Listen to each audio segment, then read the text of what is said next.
Bette, that dirty, dirty cheater, infiltrating her most private moments. I love that you have no compassion for her. Where are the quiet gays? Where are the quiet gays supposed to go?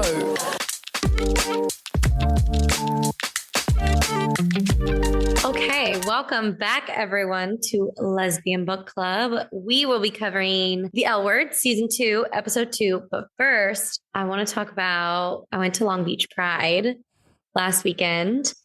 And it was the cutest thing. So I went with my girlfriend. I haven't even told Haylie this yet, but I went with my girlfriend and we walk in. And as soon as we walk in, these two like much older lesbians who I think were like a couple, like immediately they looked at us, they go, "You guys are so cute together." And I was like, I'm going to cry. Like, cause I was thinking about it and I was thinking about how like, okay, so they are like significantly older. Like they probably had to live through times that like, they weren't able to just be like out at a pride festival holding hands. Right. So for them to see like the younger generation, I don't know. I just thought that was like a really cool experience. I always get emotional seeing older gay people together. I know. I do too. And it was so funny because I was like so taken aback when they said that like we had already walked by each other and I yelled back at them, "You guys are so cute too." But Long Beach Pride was really fun. We went on Sunday and Detox was there from RuPaul's Drag Race and like performed. And I was like, shut the fuck up. That is so cool. Cool. Yeah. And then we watched like, it wasn't a drag show, but it was definitely like drag-ish performers. They're doing like catwalks and like, then they had like people from the audience like come up and participate. And you know who decided they were going to go and have a good time? Your girlfriend? Yeah.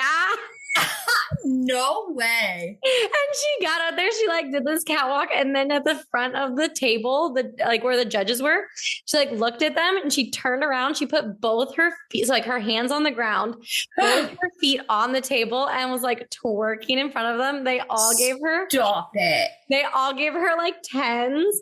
And this lady behind me was like, tapped me on the shoulder, was like, "Is that your girl?" And I was like, "Yes." I did not see that coming. Okay, I did. I knew from the second when they started calling people up, I was like, oh my God, she's going to go. I just know it. I will send you the video. It is, if I get her permission, I'll post it when we release this episode, but she probably won't want me to. But probably not. That is so funny. It was the funniest thing. I had the best time. And like, we didn't even really drink. We had like one drink. We, you know, it wasn't like a crazy time. We met up with some of her friends there. And yeah, it was so much fun. That's awesome. I love that for you guys. I have something really cool to share. Oh, okay. I'm so excited. Tell me. I have Margaret Vandenberg to thank for this. Thank you, Margaret. I went to trivia last night with my girlfriend and some of our friends in Culver City. Okay. And we won. It was so cool. And I got one of the answers right because of Margaret. Stop. What was the question? It was about, okay, so Pablo Picasso painted, I forget what the title of the painting was, but it was the titular town. Like it was titled based on a Basque town, okay, that had been bombed by, and then you were supposed to name the two countries that had bombed this Basque town. And I was like, oh, well, because currently we're reading American in Paris, I know obviously Basque is Spanish, and I know that Pablo Picasso is Spanish and that he often painted of Spanish places from France because he was an expatriate from Spain to France. Right. And he mingled with all of the expatriates that were living in Paris. And he was painting during the World War I era. And it was during this time that Kahnweiler, the art dealer, got in a bunch of trouble in France because he was an expatriate from Germany. And everyone was very suspicious of him because of his German background. Mm-hmm. And just being German was enough for him to be seen as guilty. So I was like, okay, Germany automatically. Yeah, of course. And then someone else on my team guessed France, and I was like, it's not France because I was going to say France. it's not France because France, Pablo had no problem living in France as a Spaniard. He was doing just fine. He wasn't getting the trouble that Conweiler was getting. My girlfriend guessed Italy, but she didn't say anything. She just thought it in her head and then never spoke it. And the answer was Italy, but so she didn't say it. They had the wrong second part of the answer. But I knew Germany because of all of this background information I had about Pablo Picasso because of American in Paris. So thank you, Margaret. It was so awesome to just be like, oh, I know all about Pablo Picasso in the World War I era. Whoa. Oh my God. I love that. That's hilarious. And were people impressed? Yeah. Good. They should be. It was so cool. That's so funny. Oh my God, I love trivia. I always think I'm going to do so good. And then I'm like, I don't know any of these answers. Yeah, I was good at that question and linguistics and some other things. But anyway, should we talk about the L word? Yeah, I was going to say, let's get into it. I feel like you're going to have a lot to say about this episode too. You know, it was just crazy, but when are they not? I know. Yeah, it's okay. Now I'm starting to remember not why I was a Bette stan, but I'm starting to remember okay, I do have empathy for Bette going through this. Because yeah, she made a mistake and I fucking hate her and that's terrible. And I would never forgive someone if they did that to me. But you can also see her pain. I don't know. I just feel like seeing it's okay to have empathy for a person, or actually it's not even empathy. I have sympathy for Bette while still condemning her actions. I don't know. What did you think? I can see she's in pain over the mistake she made, but I still don't think that she should be able to just go back to how her life was because she feels bad. Yeah. No, I agree. And we're doing a double episode. You guys be recording back to back because I'm going out of town. And so I'm kind of blurring them. So Haylie, you're going to have to tell me if I'm talking about episode 3 or not in the wrong time. But okay, we have to talk about Dana. Yes, we do. The first time that we see them is when they are in a new coffee shop because the planet has been shut down due to Marina being out of the picture now. She's now out of the country after a suicide attempt. Everyone is now at this crossroads of oh my gosh, we don't know how to order coffee at somewhere that's not the planet because Marina just knows what they all like, right? So Tonya just says Dana likes whatever she likes. And so she's ordering this super complicated, hazelnut blended whipped cream, double sugar, non-sugar, whatever, whatever this is. The thing that people get made fun of for. Right. And the very LA-esque coffee order. Yeah. And she's like, oh, and Dana wants it too. And Dana's standing right there and she could have said what she wanted. And everyone immediately picks up on that and looks at Dana to confirm or deny. And Tonya speaks up for her and she's like, oh, she just likes whatever I like. And Dana says nothing. I found out this new word called a tofu girlfriend. Have you heard of that? No, but this perfectly fits. Yeah. So I guess it's someone, I forget about, I think it was in one of my podcasts I was listening to, but it's a partner who just sucks up whatever the other partner wants, starts liking whatever the other partner likes. If your partner's into motorcycles, you're all of a sudden a Harley Davidson girl. You know what I mean? And I feel like Dana has the tendency, at least with Tonya, to do that. But I don't know if it's because she wants to impress Tonya, I think the tofu girlfriend aspect is coming from, or if she's just doesn't know how to combat it. She's a people pleaser, I feel exactly, you're onto something. She's super easily overwhelmed. Yeah. She doesn't necessarily have, I don't know how to say it without being like, yeah, Dana's weak. Right. But I feel like she doesn't have the super strong, like, stand on her own two legs personality to be like, actually, I'm not interested in that. I'm going to get a vanilla latte. Right. Yeah, exactly. Without thinking that she's going to, like, wound Tonya by saying that, Yeah. Yeah. So, I mean, that's just a very small symptom of the overall problem that's going on with Tonya and Dana. And it just keeps getting worse and worse. But that's the first that we see in this episode. Then, where do we see them again? Oh, approaching Dana's homophobic parents about their wedding. Oh my God. You remember this? Yeah. And I felt so bad because I actually kind of liked Tonya in this scene because I was like, I actually think she's doing a really good job of supporting Dana in this. Yes, she's pushing her to do something that like isn't necessarily what Dana wants or what Dana thinks is going to be a good outcome.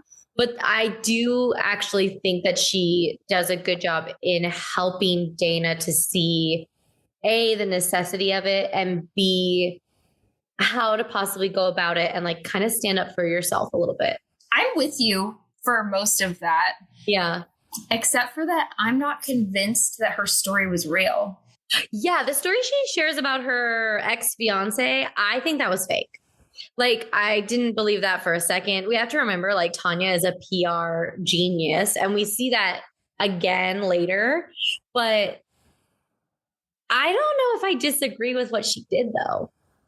Because I feel like with, the particularity of Dana's parents and being very homophobic, I was like, I kind of don't fault Tonya for sort of telling a white lie story to try and get them to see a different perspective. Maybe. It's like a parable. It's a parable. True. Yeah. But also in this like specific, I think with this set of circumstances that they've arrived here at, with just the way that Tonya consistently has lied, like she's told her white lies to get what she wants, it makes me uneasy. Because I watched Dana be surprised, and then she never set the story straight with Dana either. And so I feel like she's going to use this to manipulate. Yeah. I mean, Tonya is a very manipulative person. That's probably the perfect adjective to describe her. Yeah.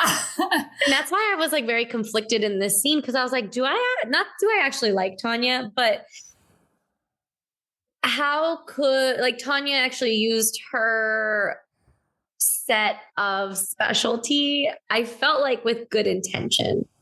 And I was like, that could be a good thing if you actually lived like that day to day. But she is just, she's very manipulative. Tonya is not a likable character. But in this scene, I was like, okay, but actually I kind of like this for the overarching reason she's doing it, Yeah. And I did like it until I caught on that she was lying. And then I was like, ah!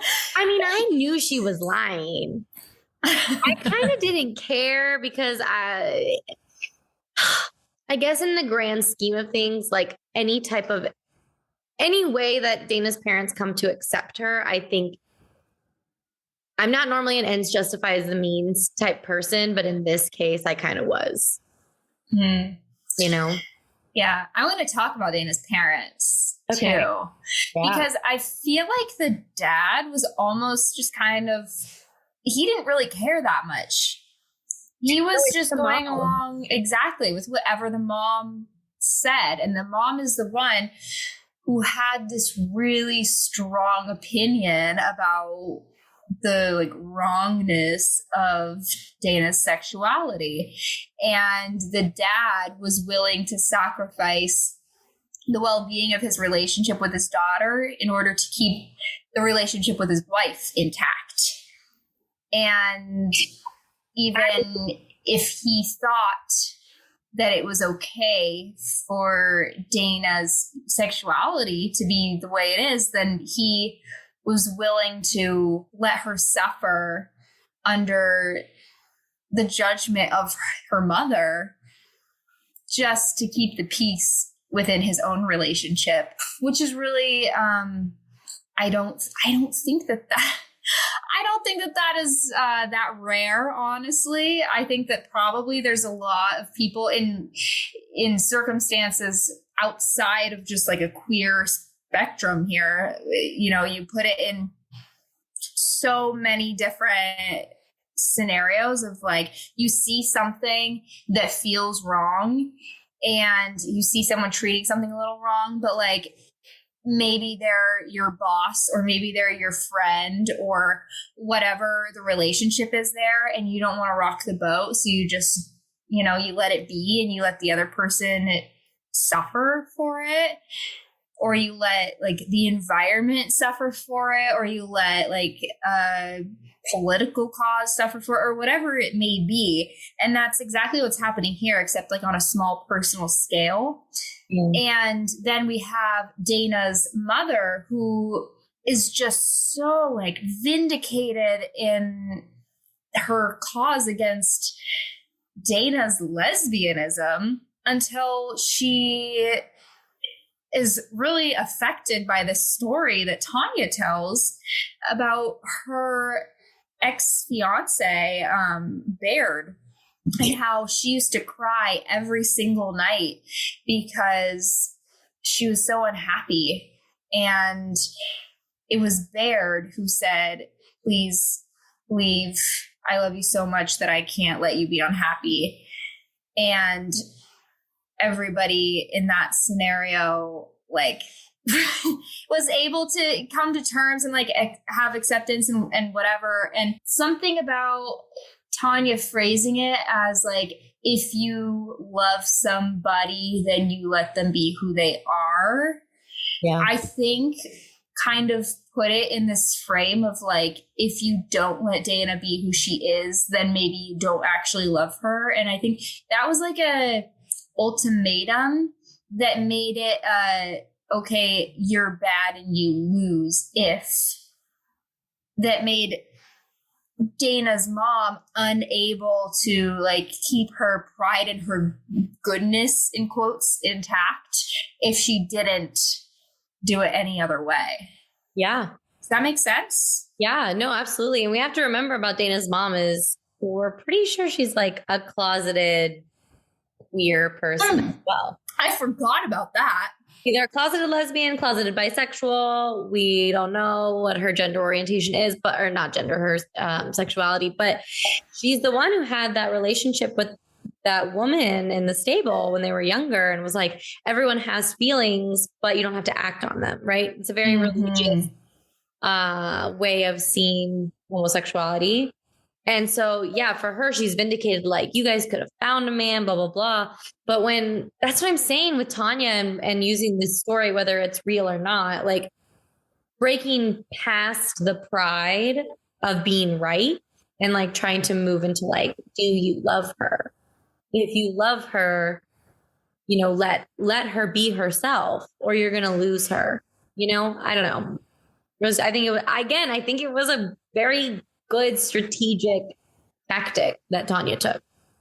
Yeah. And it is a shitty place for the husband to be put in if he doesn't care, having to kind of choose between his wife and his daughter. But in that sense, like being a father or being a mother, your kids didn't ask to be your kids. And it's your job to protect them and keep them safe, whether that's emotionally, physically, any aspect of the word. And in my opinion, he should stand up to the mom in that sense, if that's how he feels. Because like your daughter didn't ask to be your daughter, and it's your job to be a good father over being a good husband. Because I don't necessarily think being a good husband in that sense was agreeing with her if you're hurting your daughter. So it is a shit place to be put in, though. Yeah, that's a really good point of view. I like that. When we get into episode 3, I can't wait to be like, Haylie, this is you. When it comes to Tina. Oh no, I don't know what part you're talking about. You know which part? No, I don't know. Okay, well, I'm nervous. Horrible, but it's just hilarious. Well, I was about to say, not really that much for Dana because she's also having an affair. Oh, right. Alice. Hey, Alice. Yeah. So the next time we see Dana, she and Alice have met up alone for coffee, and they are having so much trouble not hooking up. They have all of these rules in place at this point to keep them from hooking up. And it's just like their dynamic now at this point is so awkward and not at all how it has ever been before. And in this episode, Shane clocks what's going on. Yeah. Yeah. Shane clocks them hard. And I love the camera work because this happens. So another little side plot that's happening in this episode is the group wants to get Tina a lap dance, which is so silly. So freaking silly. I was like, this is did a man write this episode? Like, what is happening here? So they're at dinner before they're taking Tina out. And by them, it's like everyone except for Bette. And Kit, because Kit is worried about another, buying the planet at this point and everything, which we'll talk about. But Tonya says to Dana, like, oh, you've never had a lap dance? And like, I'll get you one, blah, blah, blah. And she's like, but, Dana doesn't want anybody else. She says Dana doesn't want anybody else's booty in her booty. And I was like, what booty? How does that even work? That doesn't make sense. And Dana looks at Alice, and Alice is like looking at Dana like, and Shane's right in the middle and like looks back and forth at them and is like, oh, fuck. Like Shane always can tell what's going on. Dana is so uncomfortable at the strip club. And Tonya is like relishing in Dana's discomfort. And I'm like, oh my God, let this poor girl be. But yeah, there's so much going on in the strip club. But Shane clocks them hard and then confronts Alice about it. And Alice is like, what? What are you talking about? And then finally she admits to Shane that they've kissed, but that they're not hooking up. And then Alice and Dana go to the bathroom. I love this part. And Dana's like, what? Are you 3? Can you not hold it? Or Alice says that to Dana. Alice. That's my favorite part. Dana's like, I have to pee. And Alice is like, are you 3? Like, hold it. We have rules. They're like shuffling past each other in the bathroom, but oh my gosh, it's too magnetic. They can't help themselves. As they're shuffling past each other, they turn around, they almost kiss, and bam, in comes Tonya. And Tonya is so oblivious, she doesn't notice that her fiance is like a centimeter away from making out with Alice.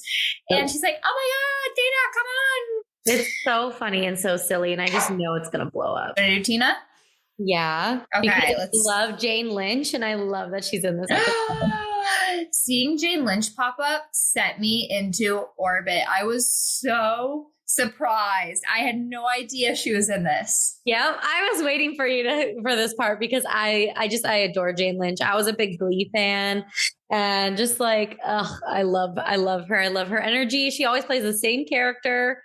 And so she plays Joyce Wishnia, who Alice recommended to Tina. And she's like a big time LGBTQ lawyer who handles divorces. She goes to bat for the community, trying to defend like the right to marry, all of these different things. She's a big advocate. And Alice is like, you should just go see her. Like, you don't have any money. You don't like, Bette handled everything. And Alice at this point doesn't know that Tina's pregnant either. And that's, I think that's the motivation for Tina to wanting to see a lawyer, is just like, I have nothing. And I actually really appreciate, in hindsight, watching this, because everything that Jane Lynch was saying about Tina's situation was so true. Mm-hmm. And I think at the time when this was filmed, she was supposed to be seen as like a very hard ass, like very mean and like going after Bette in a certain way. But I'm like, actually, like, she's very right in everything she's advising Tina to do and say and whatnot. of her character so far. Yeah, no, I love it. Like she immediately brings up that all of the utilities and bills are in Bette's name. They're all, and that's by Bette's design. The house is in Bette's name. And that would mean that Bette has a credit score that's good and Tina probably does not. Right. And we know that Bette has this really high-powered job and that Tina doesn't really have much of a career going on, and that instead her job as our Miss Jane Lynch lawyer, Joyce Wishnia, pointed out, her job was to make a loving, comfortable home for Bette and to host parties and like all of this stuff, you know?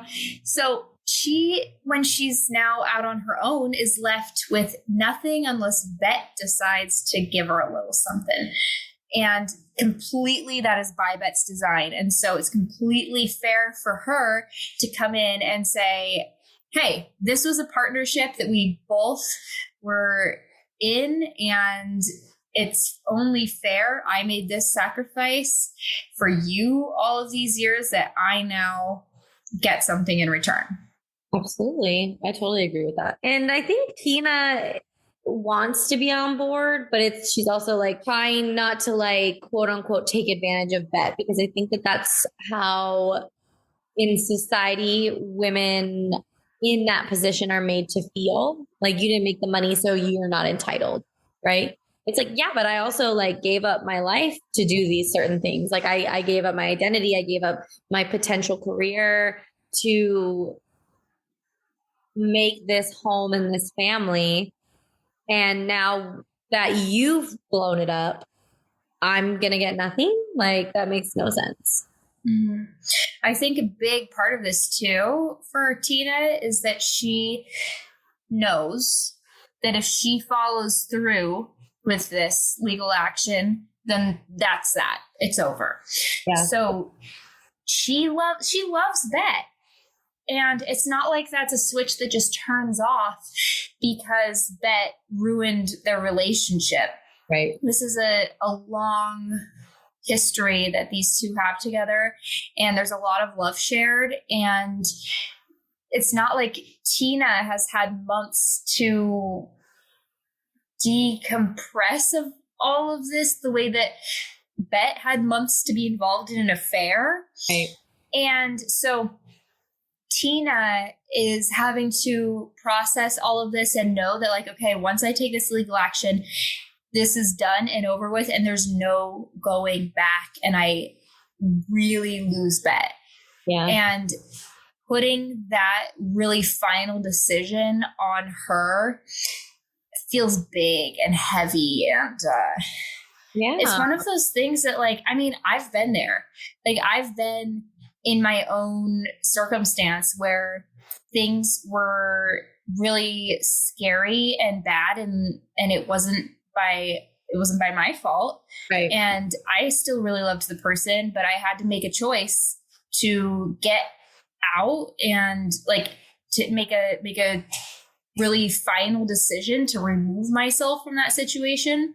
And that felt like so big and heavy, and it was such a hard decision to make, because it was like, okay, if I do that, then it's done. It's really, really done. There's no going back from that. And even if all of the people in your life that you love tell you, like, yes, that's the right thing to do, like with Tina and all of the people around her, it still is a scary, scary thing to do, because you've spent, in Tina's case, 10 plus years building everything, all of your time and your energy into that one thing. Right.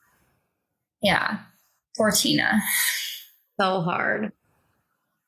But on the plus side, our friends want to take her out to get a lap dance. Which she hates. She hates it, and it's so sad because the girl that she picks looks just like Bette. And I'm like, yeah, she misses Bette so much. Like, well, they said that she looked like Bette. I didn't think she did. I mean, facially she didn't, but it was like she was olive skin. She had the curly brown hair. Like Tina could have picked a blonde girl, like, or somebody of a different ethnicity, but no, she picked somebody who probably was the most one that looked like Bette in that club, I guess. and it was probably very subconscious of her too. But yeah, she was not into it. She was not enjoying it. And I felt bad for her for even having to be put into that situation. So she's masturbating. Oh, so sad. She's masturbating, and then she like hallucinates Bette's laugh and just starts crying. And that was very sad. Why do we have to bring that up? We're gonna skip over that, Haylie, because that is sad. It's like you're trying to like feel better, probably for the first time since the breakup, and all you can think about is Bette. Yeah, and yeah, that's really hard. Bette, that dirty, dirty cheater, infiltrating her most private moments. I love that you have no compassion for her. It heals my soul, Haylie. Thank you for keeping me in check, as always. But okay, so Kit is trying. We find out some really interesting information in this episode in regards to the planet.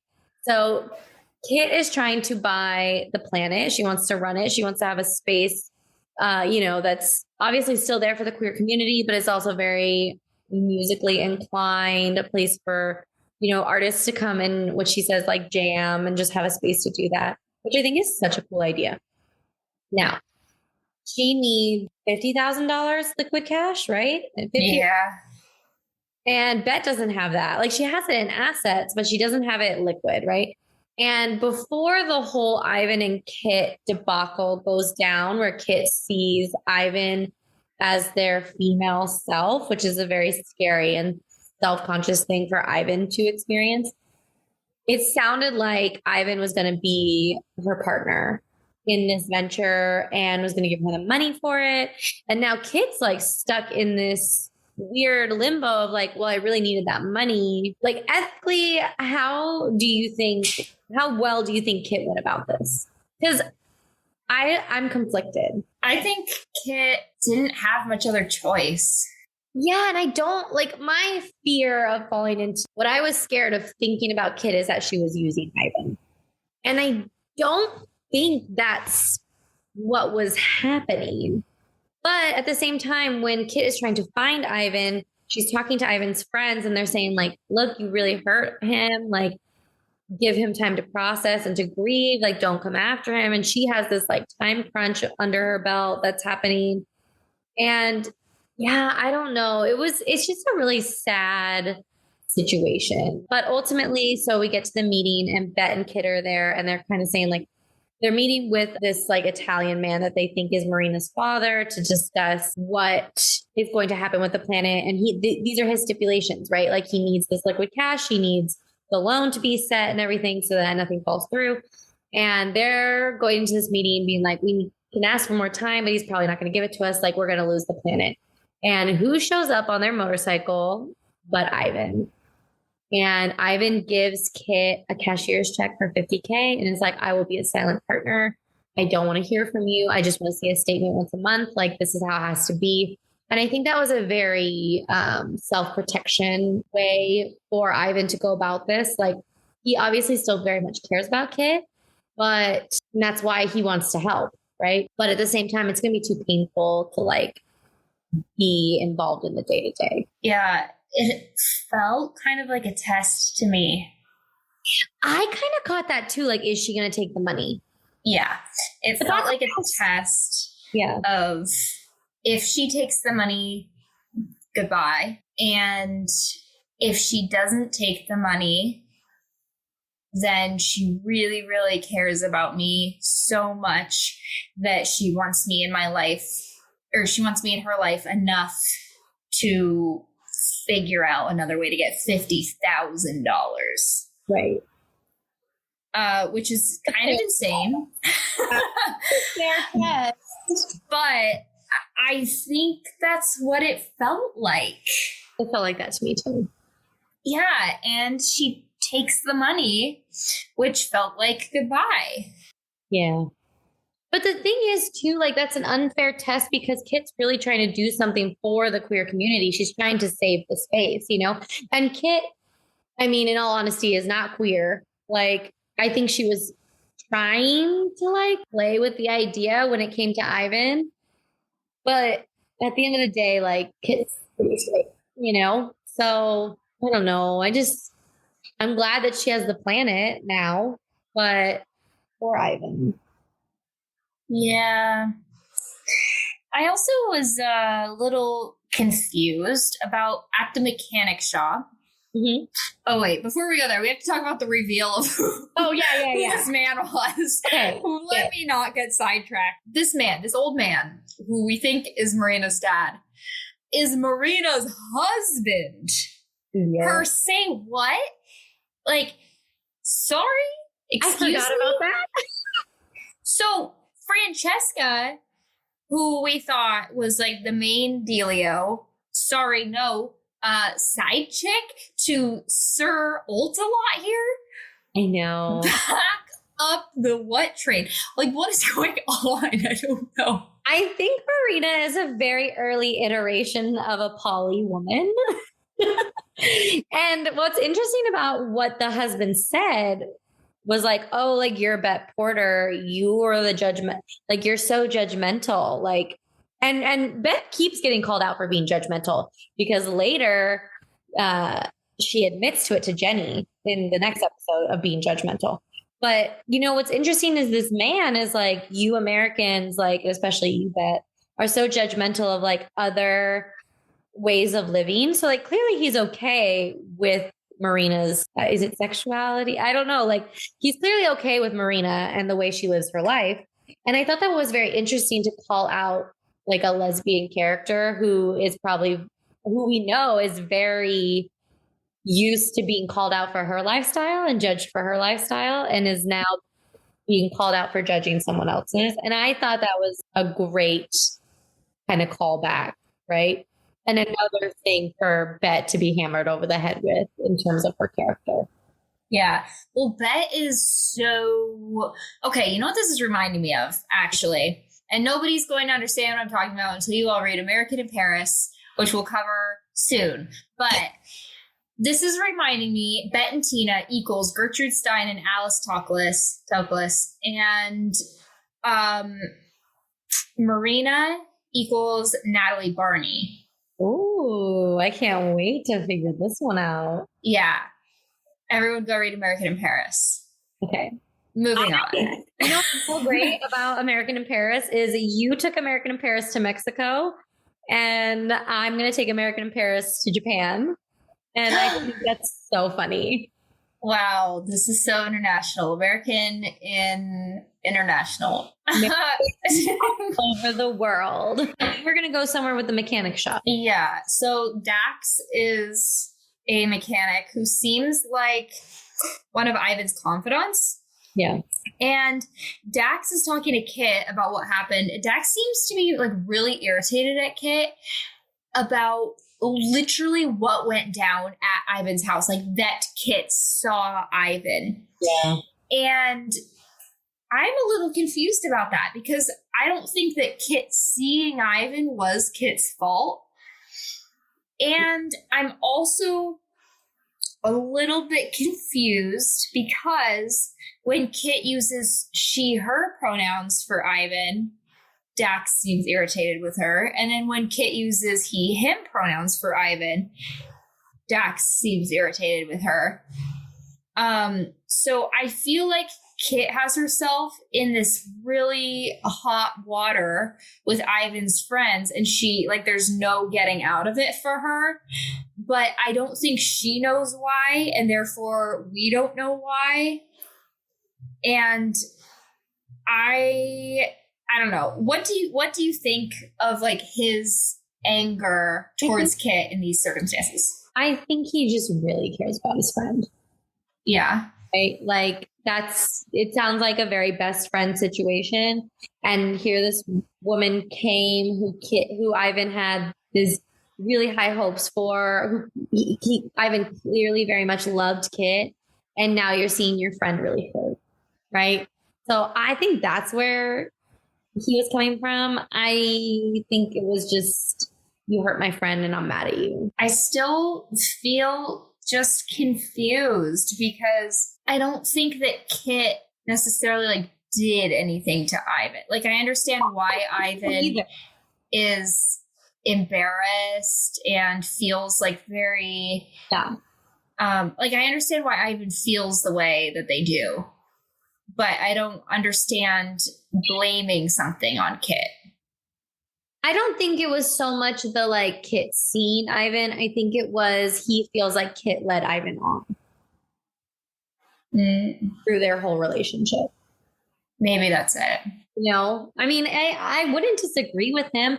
And I don't think Kit was purposely leading Ivan on, but I do think, you know, she was trying to figure things out for herself. And in doing so, led Ivan on. And then the whole blow up thing with seeing him like that. Like, yeah, I just think this, you know, when it's your friend and this person comes into their life and they're so excited about it and then they get hurt. Yeah. You're not going to be mad at your friend. You're not going to tell your friend like, oh, you jumped in too hard. Or, you know, you're going to be like, you hurt my friend. Yeah. I'm going to be mad at you about it. I think that's what. That makes sense. We have one more person to talk about. This is where things start to get a little fucking weird with Jenny. Like Jenny's storyline and character. This is kind of like the little seed of like her character going. And you'll see that in the next couple seasons. She wants to take this writing class with Sandra Bernard as Charlotte Birch, who I love Sandra Bernard. I think she's such a good actress. She's in so many things that I just, every time she pops up on my screen, I'm like, I know her. But yeah, she's the teacher. And I think she's really good for Jenny because she calls Jenny out. Like Jenny has never been spoken to. Everyone's always told Jenny she's a great writer and everything. And this teacher is like, you're not good. And I think it makes Jenny for the first time have to try hard. And like really look at herself. I don't know. What do you think of this teacher or this class? Well, usually Jenny's writing just is like kind of nonsensical. So I think it was good for somebody to be like, dude, what the fuck? Like a real writing class that she's in, you know, with somebody who she respects and that she's going to listen to. And she has to, like, even to get into the class, she has to try. So now she's like, oh, man, I have to really do something here. Oh, yeah. I forgot about the main thing that happened with Jenny. I just skipped right to I really want to talk about Robin. Okay. So the opening scene, as we know, always has something to do with the story later on. And the opening scene is in Mendocino, 2003. And it's Robin getting married at a church, and she's wearing a white suit, and she's getting married to, I think it's a man named Claiborne. No. Claiborne's a woman? Oh, I couldn't tell. Like, what's interesting is, like, not that it's interesting, but I think it's just a more masculine presenting. Okay. Interesting because she's dating Jenny, who's, like, very femme. Yeah. So, but yeah, that's a woman. Claiborne is a woman. Okay. Marrying Claiborne. And while Robin is like out amongst the wedding, Claiborne is fucking another woman inside the church. Yeah. So we see that and we're like, that clearly isn't going well for Robin. And probably why Robin is now back on the dating scene, right? So then we have Robin and Jenny moved in together because, as we recall last time, Robin was like, oh, Jenny, you can move in with me. And so now that has happened. And Robin is like, oh, Jenny, let's go meet my friends. And so they go to meet Robin's friends, and Robin's friends are all like Robin. They're grown-ups. And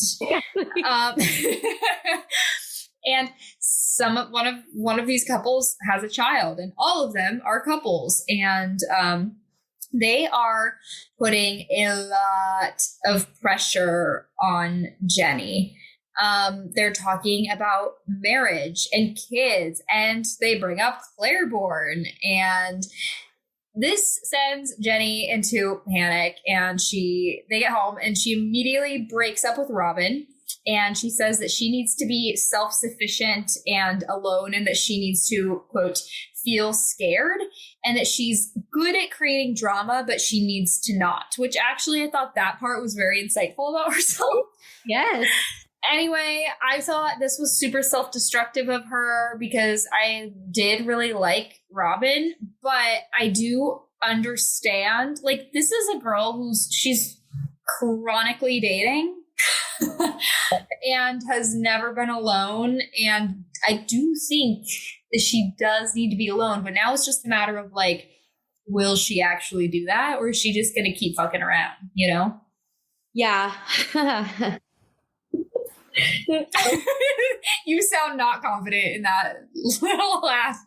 I'm not confident in Jenny's self-growth journey that she's trying to be on. Although I do think it was very mature of her to get out of this relationship as she's seen it's moving too fast and too committed, and that's not what she wants.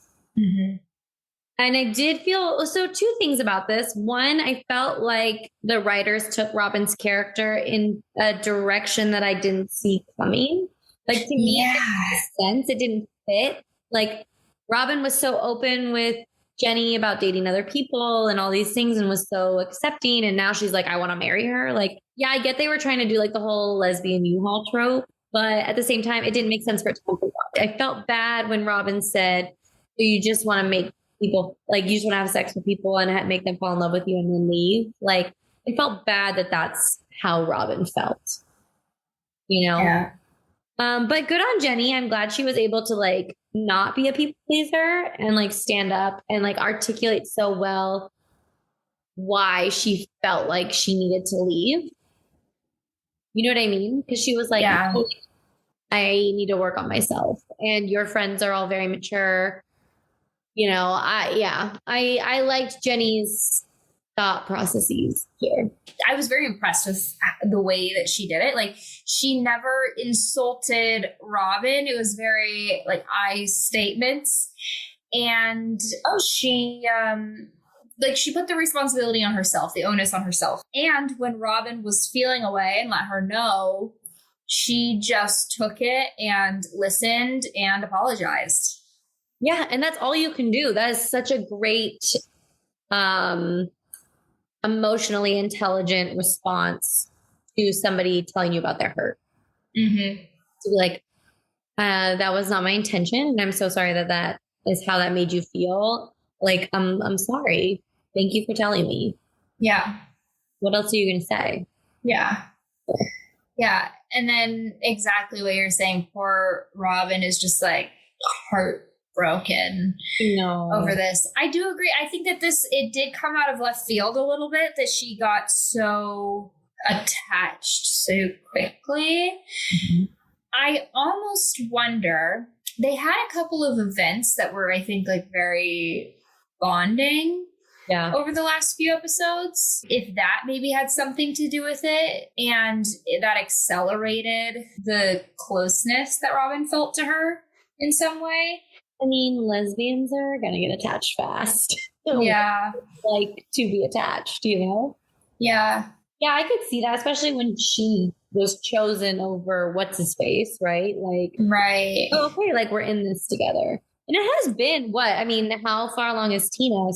5-6 months? Like, it has been a while. Right. Yeah. So I could see, I guess, why Robin would be so hurt by this, especially because Jenny, to be fair, Jenny does not discuss Robin's intentions with her before just breaking up with her. Like, she isn't like, hey, Robin, what pace do you want to move at here? Like, it's feeling a little fast to me.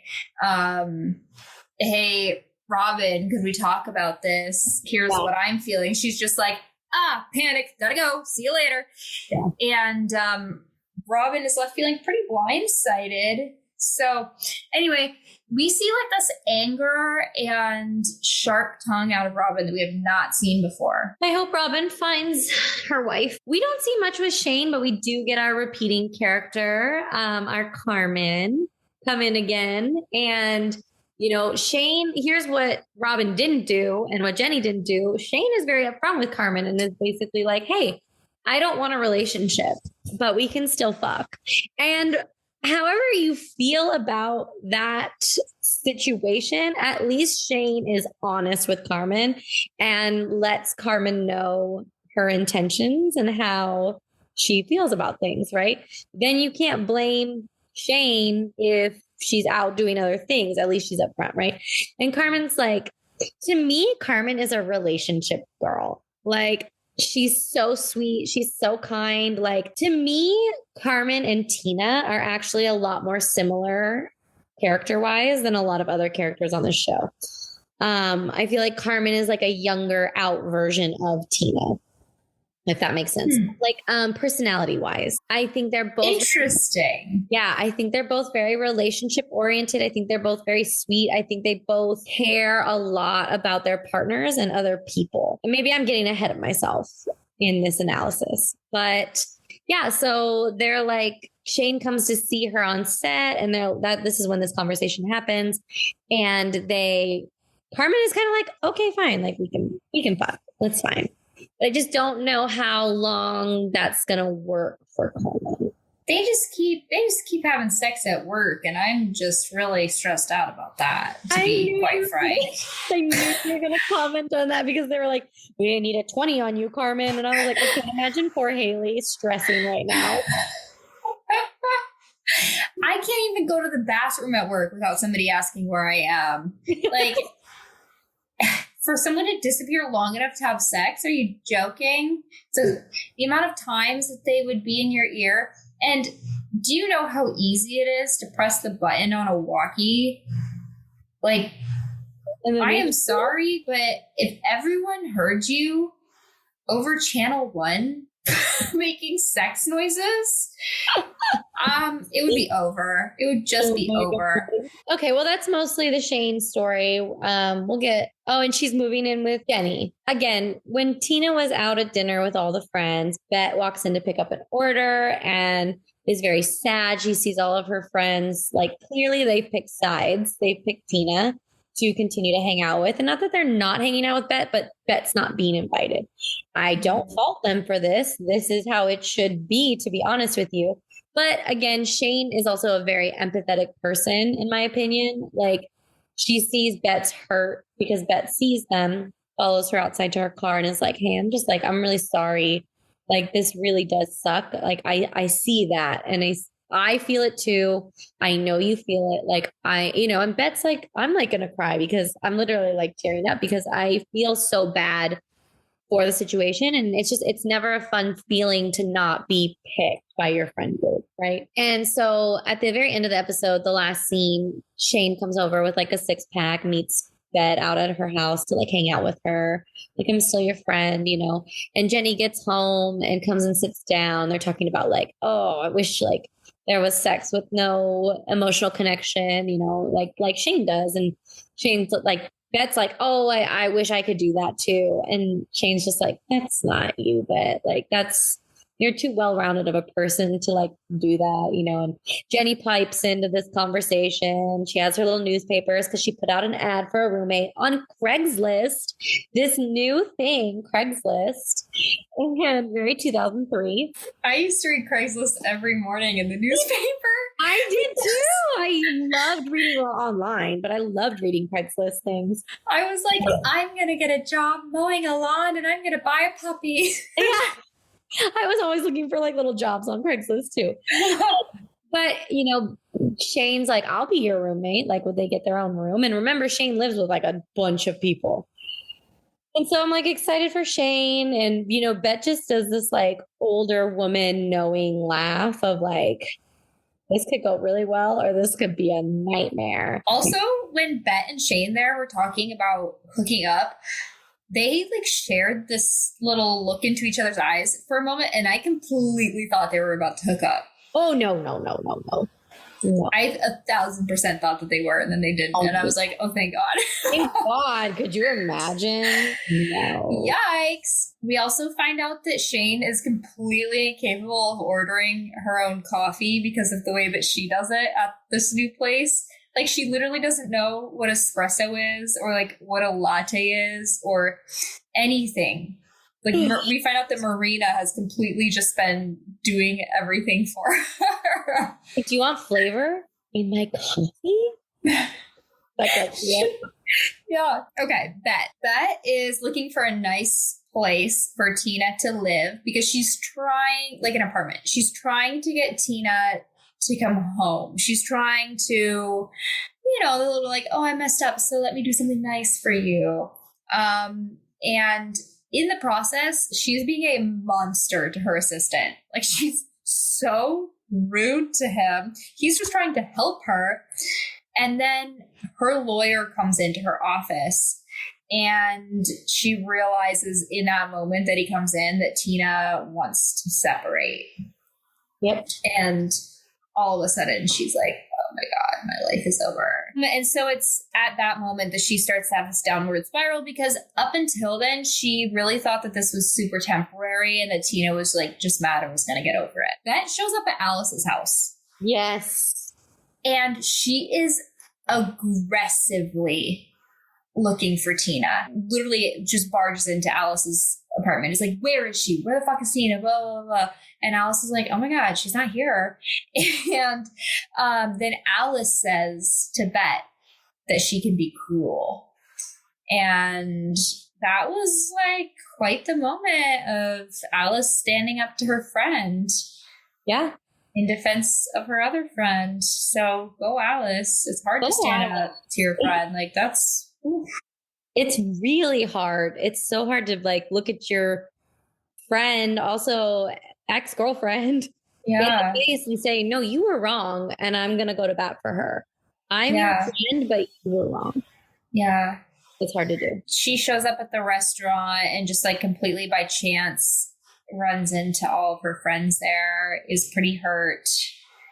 But I want to just mention the camera on the revolving food tray that they made. I hated it because it made the cadence of the lap dance conversation so slow and unnatural. Like, there were these weird pauses and gaps between everyone speaking because it had to, like, one person would talk and then the camera had to move before the next person could talk. And I was like, oh my God, I can't focus on what's going on. This is terrible. If they would have just cut the sound so that it would just match, but they didn't do that. Anyway, that's it. All done. Yep, that's the episode right there. I thought it was a good setup episode for the next one. Be reading American in Paris. We're going to cover that as soon as we can get our act together and get it read. Yeah, and if you guys are into the art scene, especially the avant-garde,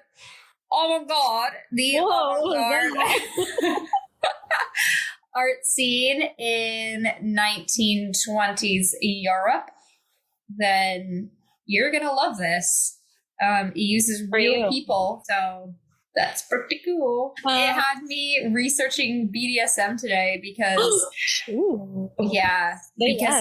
there was some machine that I was like, there's no way this is real. And turns out I don't think it is. But everything else in this book seems real. So, like, not the story, but a lot of the other facts about it. Well, I can't wait to talk to Margaret again and ask if she made up a sex machine. Yeah, that's our top priority, actually, for this book. So go read it and tune in. See you next time. Love you. Bye. Bye.